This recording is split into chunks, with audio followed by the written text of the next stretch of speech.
OpenAI just built a model so capable the US government stepped in before it could ship. This is AI Wire Daily. OpenAI is rolling out GPT-5.6, a three-tier model family that actually looks like a real product line instead of a naming disaster. Sol is the powerhouse, Terra hits the price-to-performance sweet spot at 2x cheaper than GPT 5.5, and Luna is the budget option. But here's the thing, this launch is government-gated. The US asked OpenAI to preview capabilities first and limit access to trusted partners before a broad release. A cyber safety check that OpenAI says shouldn't become permanent because it keeps good tools away from the people who need them most. Sol comes with expanded reasoning effort, a new ultra mode that spins up sub-agents to parallelize work, and it crushed Terminal Bench 2.1 for coding. It's OpenAI's most capable cybersecurity model yet. My take? The government gatekeeping stings short-term, but OpenAI's honesty about not wanting this as precedent actually matters. Google just baked computer use directly into Gemini 3.5, Flash as a native tool. No separate model call needed anymore. Your AI can now click, type, scroll, and see across browsers and desktops as one capability among many. The enterprise play is automation at scale, continuous testing without human testers, multi-step form filling, dashboard scraping. Google added targeted defenses against prompt injection attacks and optional safeguards that flag sensitive actions for human approval. This is the shift from chatbots to actual agents that do work, and it's available through the API today. Real opinion.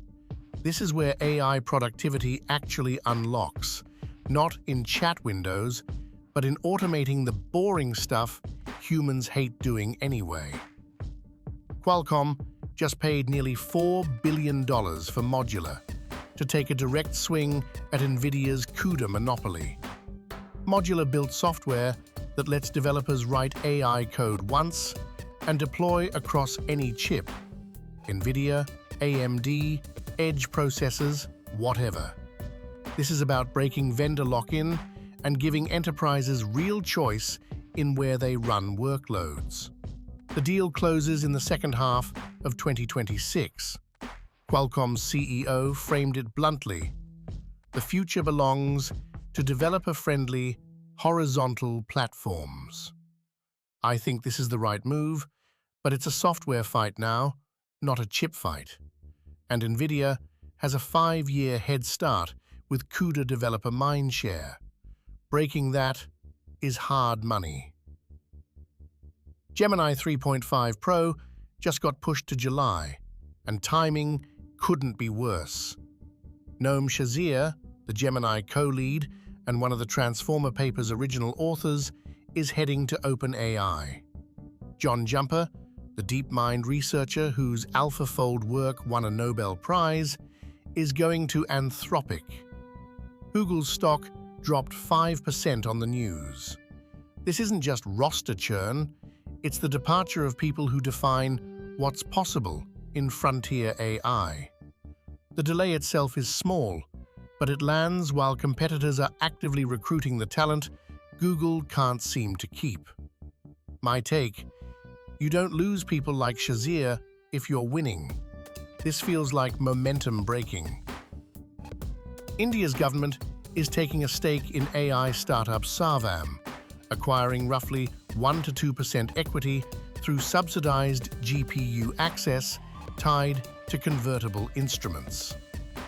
Sarvam raised $300 million at a $15 billion valuation, backed by HCL Tech, Khosla, and others. This is India's IndiaAI Mission, putting skin in the game.